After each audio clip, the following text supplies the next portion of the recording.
Buenas noches, esto es Zona Franca, yo soy Daniel Pacheco. Víctor Julio Suárez, conocido mejor con el alias del Mono Jojoy o Jorge Briceño, fue para Colombia un temido jefe guerrillero, el comandante del bloque oriental, para los más entendidos, el bloque de retaguardia de la alguna vez guerrilla más grande de Colombia, de las FARC. El Mono Jojoy fue para la mayoría de nosotros que vivimos por fuera de la guerrilla su leyenda, incluyendo también por fuera de la guerra. Esa leyenda, el hombre de línea dura, el carcelero de cientos de militares y policías, algunos de los cuales estuvieron secuestrados en la selva por hasta 14 años. No solo eso, según el gobierno colombiano, Jojoy lideró al menos 105 acciones terroristas, entre las cuales está la famosa toma de Mitú, donde murieron 16 policías y fueron secuestrados otros 61, incluyendo el entonces coronel Mendieta. El Mono Jojoy, para la mayoría de este país, que está hoy indignado porque en el sur de Bogotá las FARC hayan organizado un homenaje, fue esta persona. Urias Rondón, buen día para Munos. Romaña Medina. Está coordinado acá el río está coordinado hasta la pista.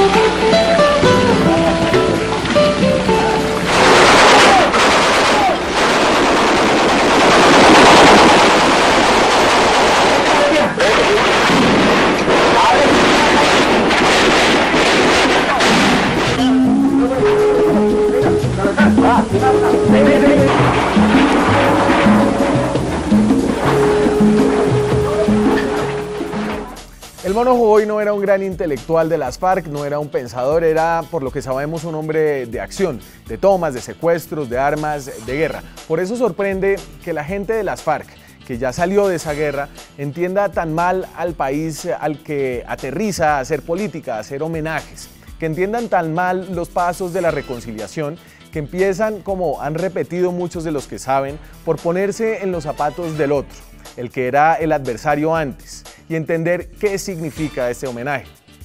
Pero eso mismo también aplica para quienes aprovechan este desafortunado homenaje a Jojoy para regodearse con la memoria de su muerte. Hoy, y para recordarnos a los que lo hicimos hace 7 años también, cuando lo mataron en medio de un bombardeo de la fuerza pública.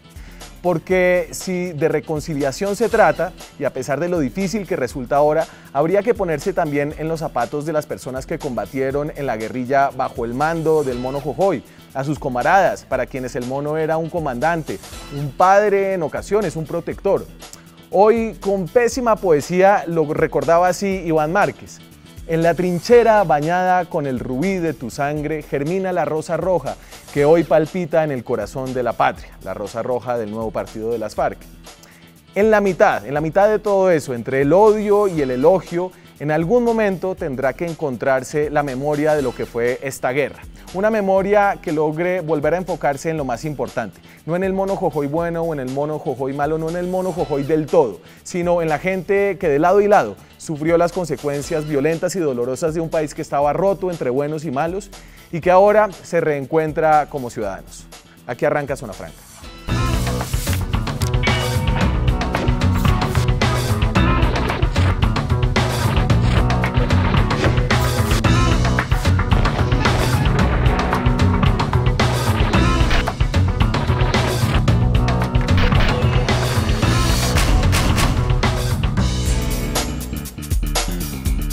Y esta noche, más que hablar del Mono Jojoy, intentaremos hablar de la reconciliación, de la gente que está poniendo en realidad el pecho en esas zonas de Colombia donde la situación aún es muy difícil, y por eso nos acompaña esta noche y estamos muy felices de tenerla acá, Angélica Ortiz.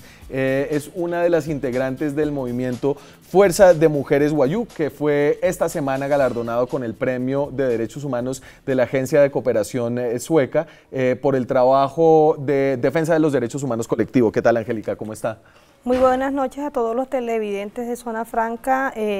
Recibimos con mucho agrado la invitación a hacer la reflexión sobre la reconciliación que se merece este país. Me alegra mucho que esté aquí. ¿Usted de dónde es originalmente? Yo soy nacida en La Guajira y como todo el movimiento Fuerza de Mujeres Wayuu, somos de La Guajira, conformado por mujeres víctimas del conflicto armado, algunas por guerrillas, otras por falsos positivos, y otras también por el paramilitarismo. Tenemos un itinerario de víctimas guayú que lo tenemos de manera virtual y se llama Itinerario de Víctimas Guayú, donde se han registrado más de 247 casos de indígenas guayú asesinados por este conflicto armado. La etnia más grande de Colombia. También nos acompaña esta noche Francisco Tolosa, que es uno de los miembros de Voces de Paz, el movimiento un poco transicional, el movimiento político transicional que representa actualmente los intereses y lleva la vocería de la FARC en el Congreso. Francisco, un gusto tenerlo aquí esta noche. Bueno, muchas gracias, Daniel.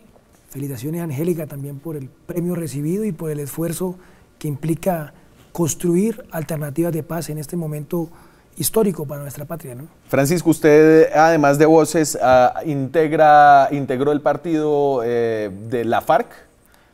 Estamos esperando a que el nuevo partido se registre ante el CNE para que se puedan conformar las comunas y que quienes estén de acuerdo con el programa y con los estatutos puedan vincularse.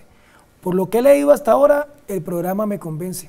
Entonces, aspiro a participar de esta nueva fuerza política. Perfecto. Como lo puede hacer en este nuevo escenario cualquier persona que esté de acuerdo con lo que proponen. Claro, la vocería de esa fuerza política corresponde a otros dirigentes, pero me siento representado por ahora en lo hasta ahora planteado. Habrá que esperar el registro. Bueno, señor. Entonces hoy, y yo no quiero, como les decía, que nos quedemos demasiado en el tema del monojuego y que obviamente captura un poco la agenda noticiosa nacional, sino que volvamos a la gente que realmente está poniendo el pecho y cuyas voces tal vez no se han escuchado en medio de esta polarización política. Y solo arrancaba con una cifra muy preocupante. Estas son las últimas cifras de la ONU, del Comisionado de Derechos Humanos de la ONU, alrededor del tema de los líderes sociales asesinados. Y como para contextualizar esta conversación, en total desde el 2016 hasta el corrido del 2017 van 199 personas asesinadas, reconocidas como líderes sociales o defensores de derechos humanos, y en estos departamentos, estos son digamos que los 5 departamentos que más muertos han puesto.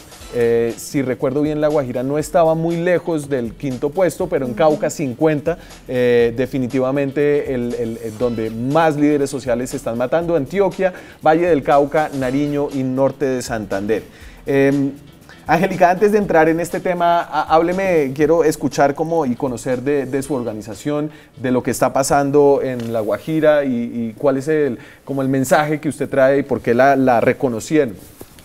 Bueno, Fuerza de Mujeres Guayú nace alrededor de 2004, nace como el mismo nombre lo dice, de la fuerza que nos tocó sacar a las mujeres en el territorio, porque cuando hay asesinatos en familiares de nosotras, somos las mujeres las que nos toca hacer todo el papel que le toca al hombre en la sociedad arijuna. A nosotras son las que nos toca... ¿Cuál es la sociedad qué? Arijuna, los que no son guayú. La arijuna. Sí. A nosotras es la que nos toca recoger nuestros muertos y de la misma forma sepultarlo. Fuerza de Mujeres Guayú nace en medio del paramilitarismo. Se logra escribir un libro alrededor de 2006-2007 que se llama Desde el Desierto, que narra toda la oleada paramilitar y todas las afectaciones que se han tenido en el territorio hasta ese momento, ¿no? A raíz de eso, como la labor de los defensores y de las defensoras no es la labor más suave, es una tarea y una defensa dura que tenemos en los territorios, es algo que es el real trabajo social que se hace, porque a los defensores y defensoras no tenemos un sueldo. Y lo hacemos por convicción y porque queremos que de los territorios donde se ha sufrido esta guerra inútil, porque no nos ha servido para nada, queremos que haya la transformación realmente de nuestros territorios. Esta labor de defender los derechos humanos y los derechos territoriales en nuestros territorios, pues nos ha costado amenazas. Las hijas de las compañeras han sido amenazadas, compañeras que les ha tocado salir del territorio, incluso si les ha tocado salir del país. Uno siempre oye de los defensores de derechos humanos. ¿Usted me puede aterrizar qué hacen los defensores de derechos humanos? Es decir, ¿qué hace su organización en la región? Bueno, Fuerza de Mujeres Wayuu, estamos trabajando en la región. Tenemos una escuela de formación para mujeres indígenas que se llama Escuela de Formación Indígena y otras formas de sabiduría. Esta escuela ha sido apoyada por el gobierno noruego, también ha sido apoyado por la Unión Europea, y todo este trabajo también nos da la posibilidad de defender el territorio, de mostrar qué está sucediendo realmente en el territorio, más allá de lo que pueda decir cualquier medio o cualquier comunicador o comunicadora. Resulta que no es lo mismo nuestras realidades en territorio a una noticia pasada amarillista. Puede ser. ¿Y usted se refiere a eso como a los niños que se murieron en La Guajira de hambre o a qué tipo de noticia amarillista? En general, y lo hemos visto como hemos sido, la sociedad colombiana como tal ha sido víctima de creer lo que algunos medios están transmitiendo, aunque no sea real. ¿Pero creer qué? Creer la noticia que están pasando en el momento, ¿no? Pero como, deme un ejemplo. Como por ejemplo, decir, y lo vimos con el ejemplo del plebiscito, sí, que fue el mejor ejemplo que tenemos el papel importante que juegan los medios de comunicaciones a la sociedad civil. Eso de transmitir una información como yo la quiero, distinta a lo que era la realidad, desdibujar las reales intenciones de lo que era el plebiscito y lo que nos ha costado también, porque si nos ponemos a analizar los resultados del plebiscito, vemos que las regiones donde más se ha sufrido el conflicto armado, de donde más se ha sentido lo duro de esta guerra, sí, fuimos las que dijimos sí. Claro, pero yo ahí le discutiría que todos los medios, los grandes medios de comunicación de este país apoyaron el plebiscito, apoyó el plebiscito no todos, pero los grandes medios de este país, El Tiempo, El Espectador, Caracol Televisión, lo apoyó la revista Semana. Pero, a ver, RCN, sí, pero pues RCN tiene un tercio del rating que tiene Caracol. Pero radio... RCN Radio apoyó el plebiscito. Yolanda Ruiz estaba con el plebiscito. Hubo fractura. Pero bueno, el único gran medio de comunicación colombiano que no apoyó el plebiscito fue RCN Televisión. Ahí sí te diría yo como que el colombiano. No somos buenos para leer noticias. Los colombianos somos flojos para leer, y no lo digo yo, lo dicen los estudios realizados. No estamos leyendo noticias, y lo que más fácil es ver lo que dice el noticiero. Y eso es lo que te queda, que te queda a ti en la cabeza como receptor de una noticia. Si me permite, Angélica, usando un ejemplo incluso de la experiencia que tú cuentas, no sé si me equivoco de pronto en la fecha y en el hecho, pero en el 2004 es la masacre de Bahía Portete, ¿cierto? En Alta Guajira, con esos grupos paramilitares. Entonces tal vez falta mucho... Me inhabilito para hablar de ese tema. Por cosas culturales. Bueno, cambia el bueno, simplemente... Cambia el ejemplo. Bueno, simplemente quiero hacer referencia, ¿sí? Que hay una serie de hechos importantes, trascendentes en la cotidianidad de los territorios, que no han tenido la suficiente visibilidad a nivel nacional, ¿sí? Que es reconocer esas historias, esas problemáticas, y hay unas realidades. Yo no voy a culparlo a los medios masivos, mecánicamente, como si fueran un monolito, pero sí hay un sentido común, ahora incluso impulsado por redes sociales, que se viene incubando se incuba en la opinión pública con base en falsedades, ¿sí? En falsedades históricas, en falsedades políticas, en descontextualizaciones. Creo que yo retomaría como el planteamiento que hacía Angélica en ese sentido, ¿no? Pero no me meto más en ese debate. Metámonos un poquito en el debate de coyuntura, y yo solo quiero mostrar cómo aquí hay unas dos visiones que son como las que hablaba al inicio del mono Jojoy bueno y el mono Jojoy malo. Esta es la invitación que hizo la FARC, ya no sé, Homenaje a toda una vida de resistencia y compromiso con una nueva Colombia, por la Colombia que clama por la paz y la justicia social, Jorge Briceño, comandante Jorge Briceño. En otra de estas propagandas lo llamaban el defensor de los humildes. Y esta es otra de las invitaciones o digamos juegos de invitación que hicieron en redes sociales. Homenaje al matón Mono Jojoy, invitación para sus camaradas y admiradores, lugar el infierno, vestuario casual, hora ya. Entonces aquí hay como unas dos visiones totalmente polarizadas y que hacen pensar que la reconciliación, al menos en este momento, es difícil. Yo querría escuchar de usted, que representa un grupo de personas que ha sido víctimas de la violencia de distintos actores, como dijo, de la guerrilla, de los paramilitares. ¿Cómo le parece este tipo de homenajes como el que se dio hoy en Bogotá? Bueno, te hablaría más bien desde el pueblo guayú. El sistema normativo guayú fue reconocido ante la UNESCO como Patrimonio Inmaterial de la Humanidad, debido a que es el único pueblo que tiene como objetivo la mediación y el diálogo, a través de la figura del puchibú, o mal llamado el palabrero. Pues en el pueblo guayú se ha tenido siempre la bien de arreglar las cosas mediante del diálogo y más no de la guerra, como se ha entendido por cosas que pasan en los medios nacionales. Entonces, con la idea de que los guayús son violentos. Con esa mala idea que han sembrado de que los guajiros en general son violentos.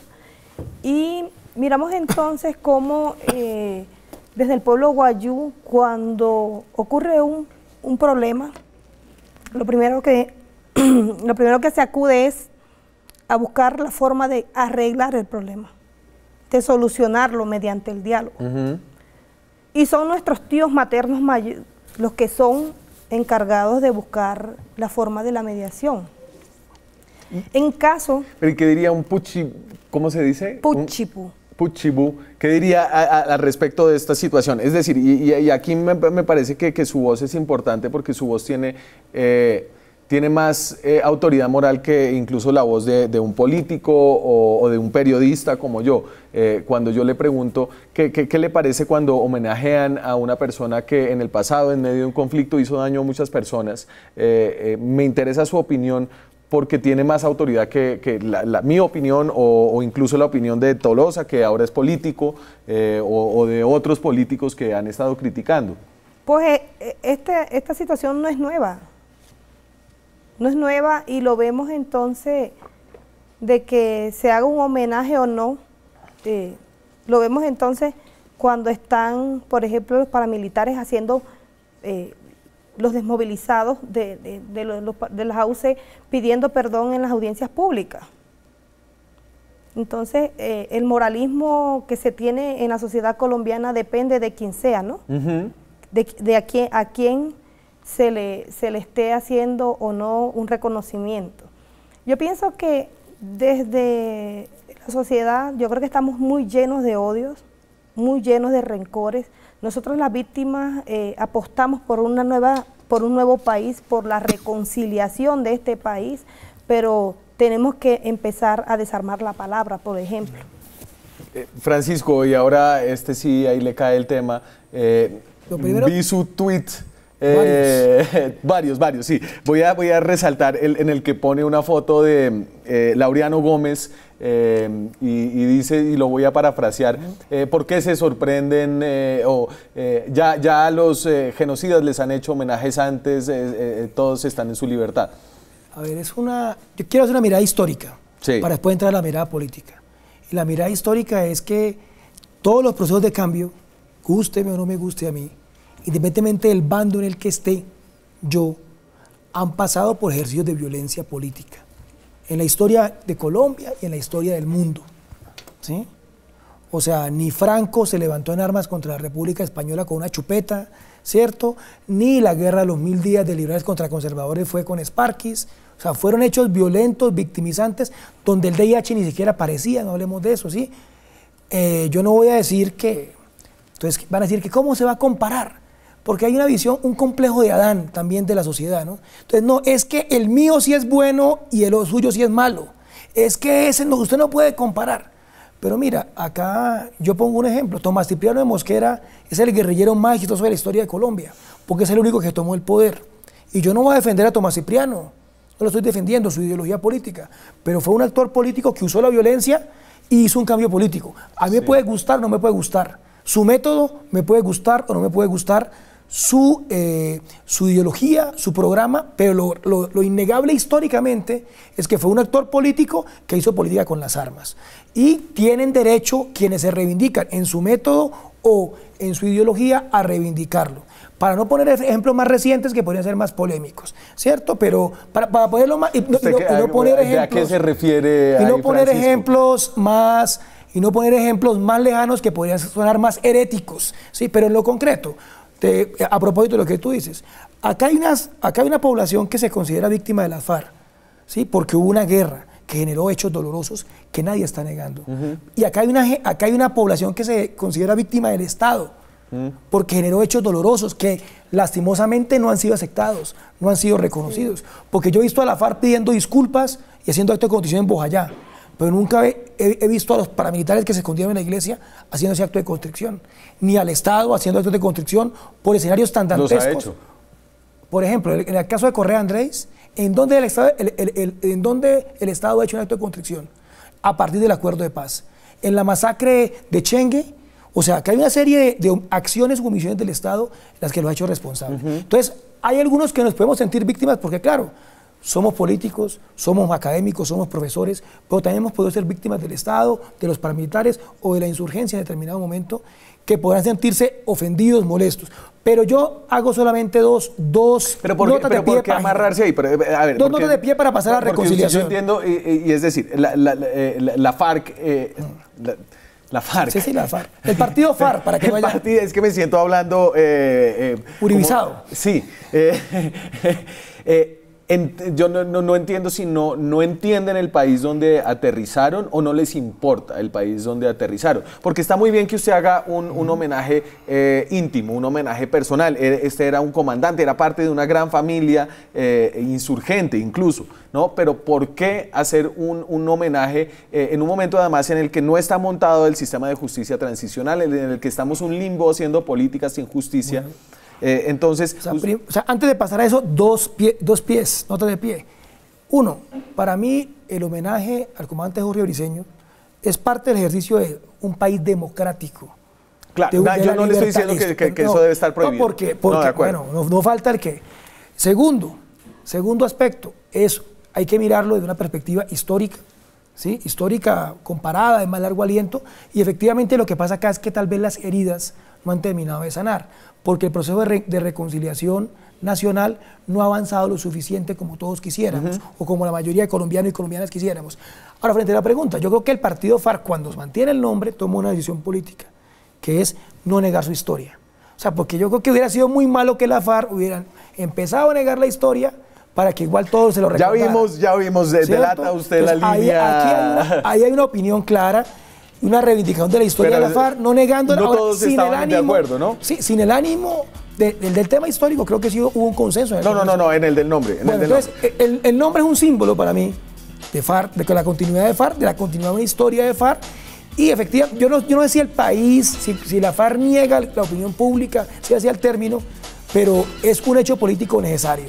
Tal vez el problema es que no niega, sino no es suficientemente considerado con las víctimas que dejó. De eso seguimos hablando, me voy a la pausa. Cuando regresamos, seguimos tratando este espinoso tema de la reconciliación en un momento de tránsito entre la firma del acuerdo y la implementación de los aspectos más importantes de ese acuerdo en términos de justicia y justicia para las víctimas. Ya volvemos.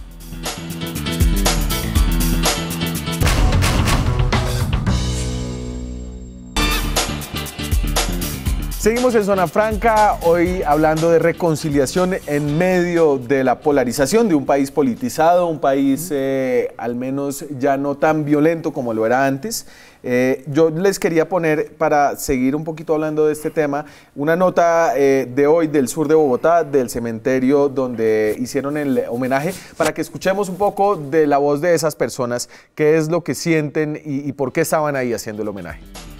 Hace exactamente 7 años, alias el Mono Jojoy, cayó en un bombardeo en la Macarena, en el Meta, luego de una intensa labor de inteligencia que delató la posición del jefe guerrillero.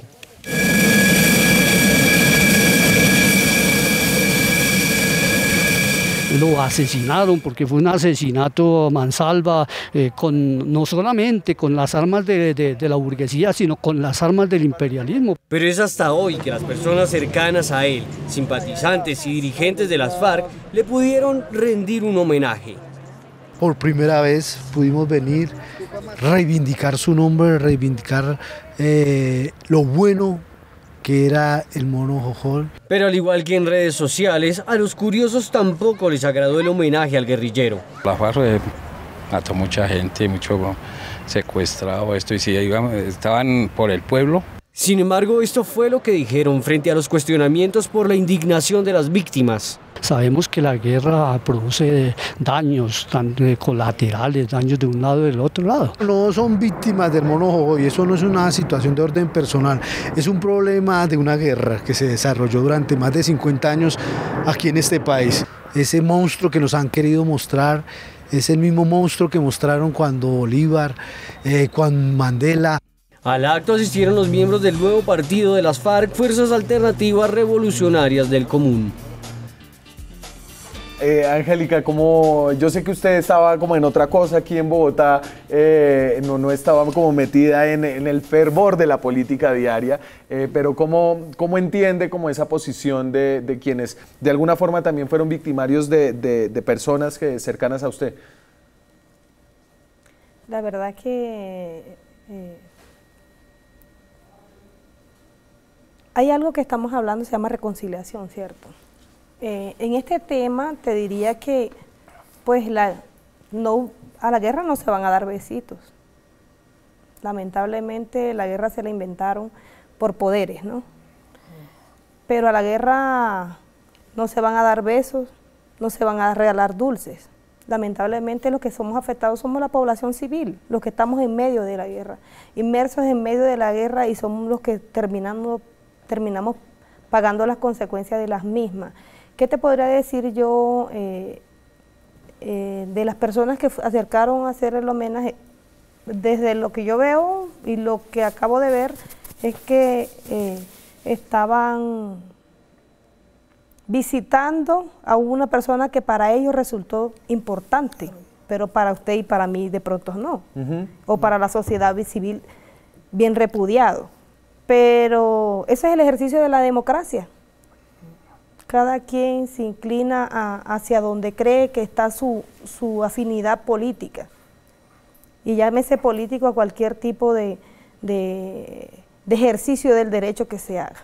Entonces, veo de pronto el momento de poder visitar la tumba de una persona que para ellos fue importante. No quiere decir que los demás en la sociedad tengamos que venerarlo. Entonces, eso lo leo yo, es la lectura que yo acabo de hacer viendo las imágenes. Yo creo que, y otro aspecto, yo creo que un homenaje no significa la infalibilidad del personaje, ¿no? La perfección del personaje absoluta, sino por el contrario, pero sí romper con un maniqueísmo vulgar que nos mató, literalmente nos mató en medio de la guerra, que era, acá hay buenos y malos, perversos. Entonces, no, un comandante de la FARC tenía virtudes, así alguien está en el bando opuesto. Y muy seguramente comandantes del ejército y del Estado las han tenido, nadie las está negando, ¿sí?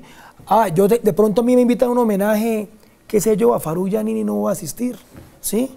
Pero si hubiera un homenaje a Faruk Yanini, yo estoy seguro que usted consideraría eso, no solamente no asistiría, sino lo consideraría un acto antidemocrático. No, yo no lo considero una afrenta, para las víctimas, pero estamos, tendría mi derecho, contrafáctico, pero tendría mi derecho No importa, de pronto organizan ahora unos.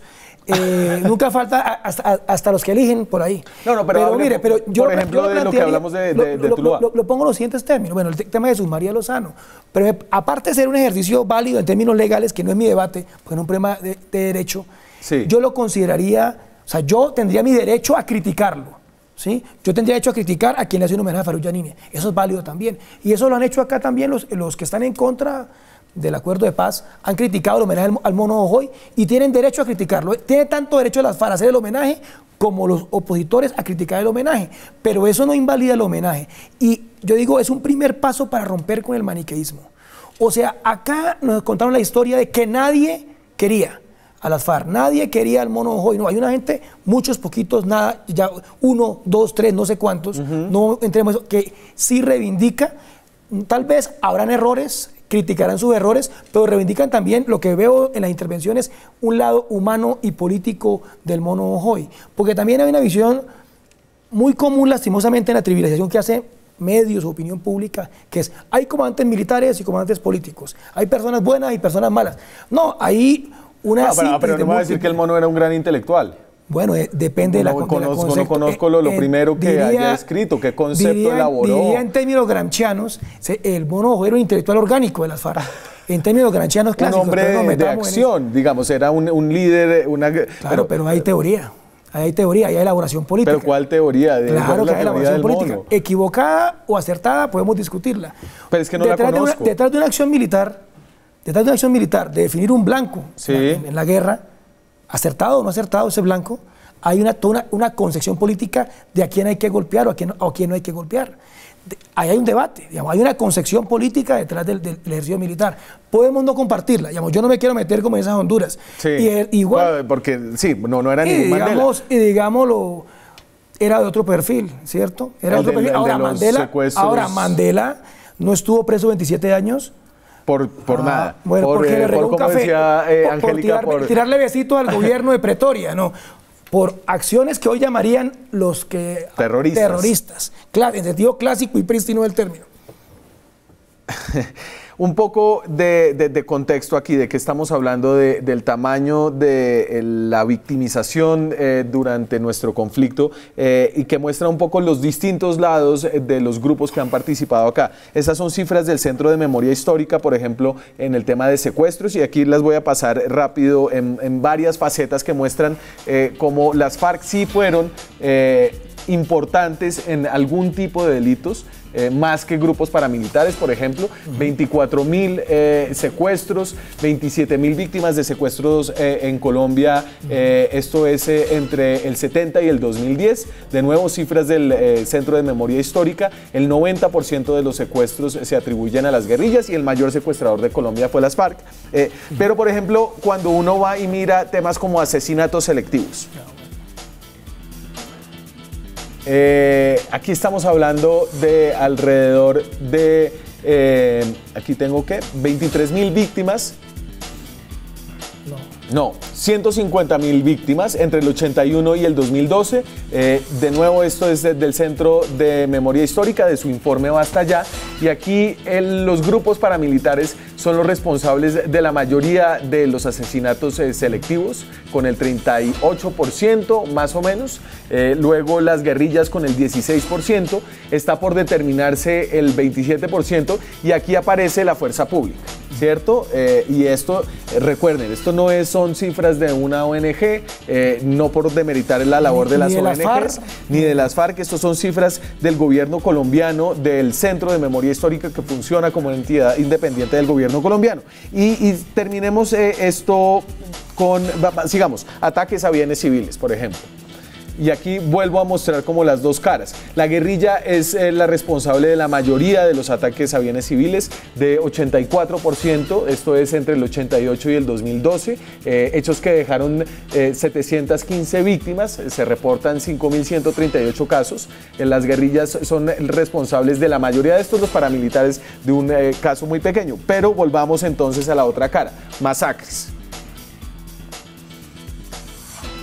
Entre el 85 y el 2012, 11.000 víctimas de masacres. Las masacres se definen como asesinatos colectivos de, entiendo, 3 o más personas.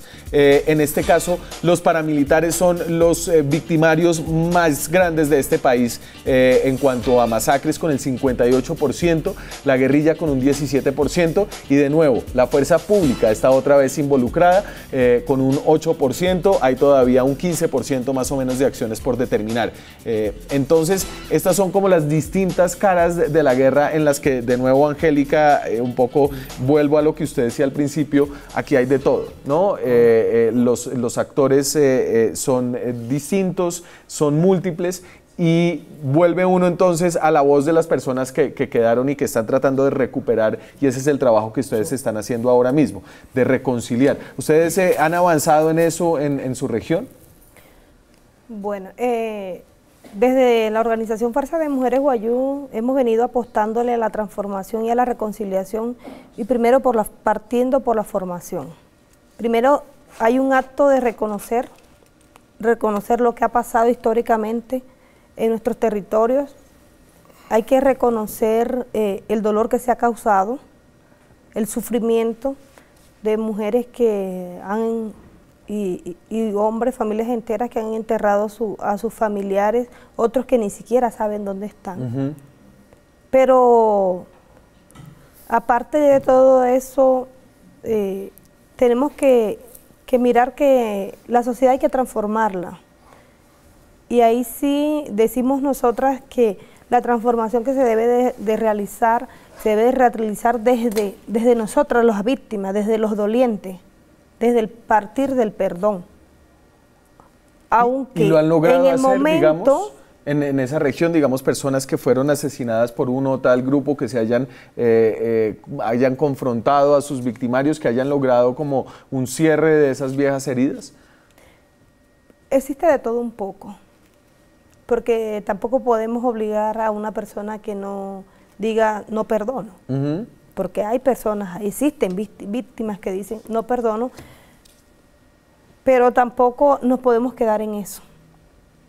Porque es que la transformación que necesita este país es urgente, es ya. La transformación que necesitamos, porque debemos transformar la sociedad en que estamos, porque de lo contrario seguiremos siendo peor de lo que hemos venido siendo históricamente, si no existe la verdadera reconciliación. Me tengo que ir a la pausa, arranco con usted cuando empecemos, ya regresamos. ¿Cómo avanzar? Creo que esa es la pregunta, ya venimos.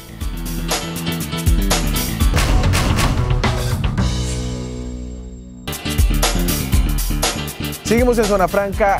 ¿Cómo avanzar para reconciliar a este país, más allá de las diferencias que hay? ¿Usted cree que de lo que pasó hoy, de todo este escándalo, esto va a pasar, ¿no? Un homenaje hoy al Mono Jujoy ya volverá a pasar, yo me imagino, cuando hagan el homenaje a Alfonso Cano, a Manuel Marulanda, a Raúl Reyes. ¿Queda algo? Pues te voy a meter un comentario ahí para dar pie a la pregunta que me has dado. Sí, señor. El problema con el homenaje a Raúl Reyes es que parece que no se puede dar, porque hoy todavía, a casi 10 años del asesinato de Raúl Reyes, de la muerte en combate, no aparece el cadáver de Raúl Reyes. Y eso, en términos de lo que es el fin de la guerra, deja mucho que decir, ¿sí? Porque también lo que está viendo en el cementerio... Sí, no entregaron el cuerpo de que responde al Estado colombiano. Ni el reloj ni el cuerpo están apareciendo. Mire, el tema del apogeo, hoy lo que demuestra es que en esta guerra cayeron seres humanos. Y que es lamentable que millones de colombianos, tal vez, en esta guerra sostenida, que yo hablo de más de 75 años de guerra, hayan caído y sigan cayendo. Acá la primera salida para evitar la victimización, la revictimización, es acabar definitivamente la guerra. Creo que la FARC dio un paso muy importante. Y tú miras, lastimosamente hay que decirlo, el único punto que se está cumpliendo el acuerdo final es la dejación de armas por parte de la FARC. El ELN ha dado un paso importante con el cese al fuego, conjunto con el gobierno que entra el 1 de octubre. También hay que saludar a la mesa de Quito, en cabeza de Juan Camilo Restrepo por parte del gobierno nacional y de Pablo Beltrán por el ELN. Lastimosamente todavía persiste el terror paramilitar en las regiones. que bajo nombres diversos, que bajo una estructura distinta, dirán algunos que con menos ideología. Yo no me voy a meter en ese debate. Lo que sé es que los tiros entran igual contra los dirigentes sociales, e informo esto: 16 excombatientes de la FARC han sido asesinados. Entonces, si nosotros no logramos parar la guerra, vamos a seguir, va a ser imposible la reconciliación. Ese es un primer paso, y el segundo paso es avancemos en conocer la verdad. Creo que la verdad puede ser un ejercicio reparador para la sociedad colombiana. Y finalmente... Pero es que de nuevo, y es que estamos metidos en este espacio donde no hay comisión de la verdad, donde no hay unidad de búsqueda de las personas desaparecidas, donde no hay justicia especial de paz, y donde sí hay partido de las FARC, donde sí hay homenajes a los caídos de las FARC, donde sí hay participación abierta en política. No hay ley de tierras, no hay reforma política, no hay circunscripciones especiales hoy, porque se inventaron los señores de la Cámara que Sipí y que Bojayá no vivieron el conflicto en la cabecera municipal, y que hay que sacarlas, y que hay que sacar a todos los cascos urbanos, y dice que cascos urbanos de, no sé, de Miraflores y de Mapiripán, que Mapiripán no vio la guerra. No hay reforma a la ley 1448, que está en el acuerdo final. ¿Cuál es esa? A la ley de víctimas. No hay tratamiento penal diferencial para los cultivadores de hoja de coca. En resumen, te voy a poner el tema legislativo. De la política. En el tema legislativo. No, porque esto hay que decirlo así. Yo sé. En el tema legislativo hay en 9 meses de Fast Track se han aprobado 8 normas. Quedan 16 por aprobar y quedan 3 meses. No hay ley estatutaria de la Justicia Especial de Paz, pero yo sí le voy a abonar una cosa. Lo que sí ha producido este acuerdo de paz se puede ver tangiblemente en imágenes, con cerca de 10.000 armas destruidas. Hoy se destruyeron y se inhabilitaron las últimas de ellas, y así se hizo, y creo que esto es importante verlo.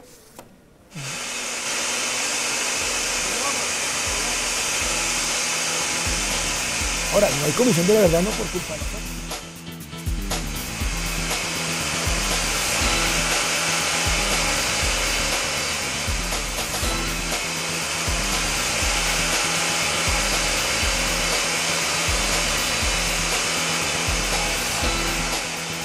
Ese es el proceso del mecanismo de la ONU, en el cual reciben las armas de los containers que estaban en las zonas veredales, les hacen unos cortes para inutilizarlas y las vuelven, las registran, hay un momento de registro de esas armas, y luego las vuelven a almacenar. Estas armas supuestamente van a ser fundidas para hacer 3 monumentos.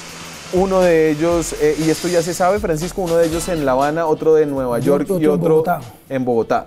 ¿Eso ya está cuadrado? Hay una propuesta interesante. El Ministerio de Cultura está encargando de eso, un Parque de la Paz acá en Bogotá.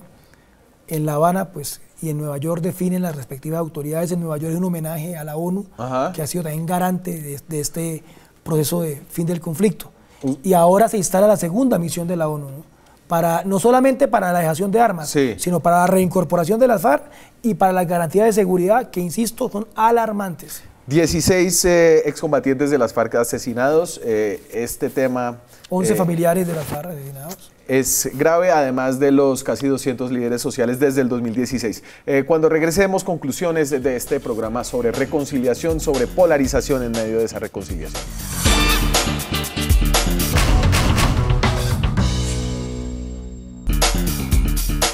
Seguimos en Zona Franca, nos quedan algunos minutos para sacar algunas conclusiones. A mí me gustaría escuchar de usted, Angélica, ¿qué es lo que más le preocupa ahorita en el futuro concreto, en su región, para que esto funcione, para que este proceso de paz que se hizo por fuera de Colombia, que se aterrizó aquí en Bogotá, tenga un impacto donde usted vive? Bueno, me preocupa del proceso de paz, es la implementación como tal del acuerdo final, ¿no?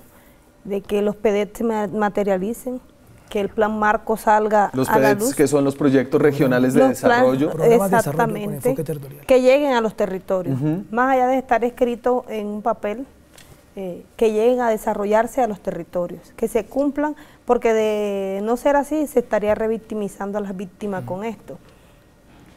Estamos a la espera de que salga el plan marco ya, el plan marco final, aunque ayer ya circularon algunos municipios donde se va a priorizar para la implementación de los PEDEP. Se están llegando los misionales de la ONU a territorio, pero más que eso necesitamos el acuerdo de toda la política y que se implementen los acuerdos, o sea, de todo el sistema político de acá, desde el Congreso y demás, de que es preocupante que se vaya a acabar el tiempo que se le determinó al Fast Track y todavía toda la legislación. ¿A usted en La Guajira eso le preocupa? No, me parece interesante. Claro que nos preocupa porque somos una zona que hemos sufrido los efectos del conflicto. Somos víctimas del conflicto armado. Y una región olvidada, abandonada estatalmente, con unas esperanzas puestas desde estos enfoques territoriales, pero la participación ciudadana también debería de incluirse en esto. Y estamos esperando que se materialice el plan marco, y no más allá de que se expidan leyes o decretos, claro, y que en la práctica no esté pasando nada en territorio.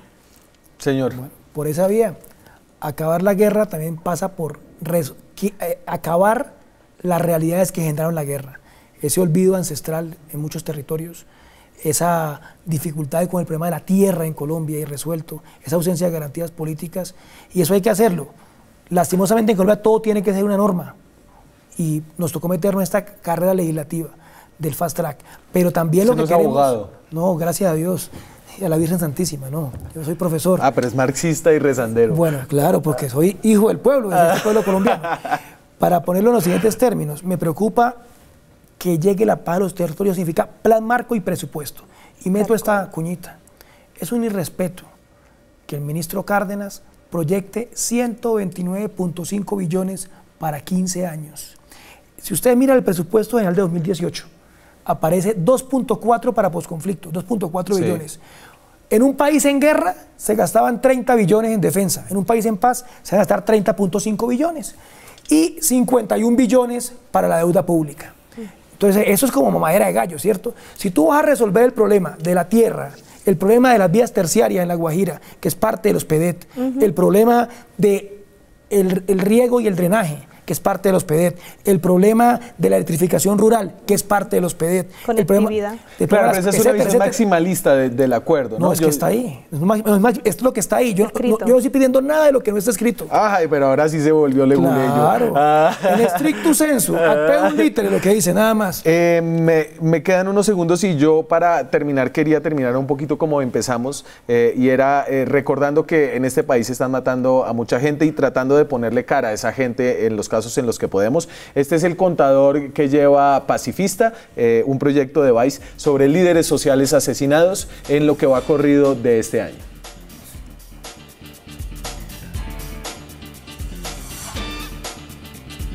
Todavía le falta. No hay paramilitares.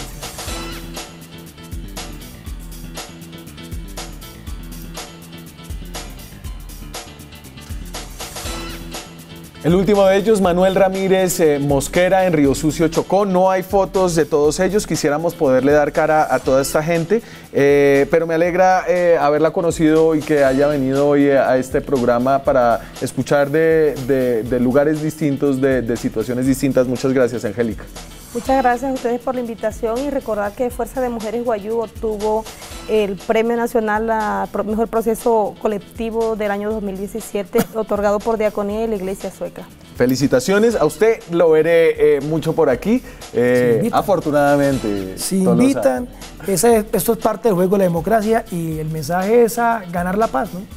A superar esa página fea de la guerra y a ganar la paz con esfuerzos como el que hace Fuerza de Mujeres Wayuu, político de la FARC. Señores, muchas gracias por habernos acompañado en esta semana y nos vemos la próxima semana con más periodismo, con más debate, con más opinión.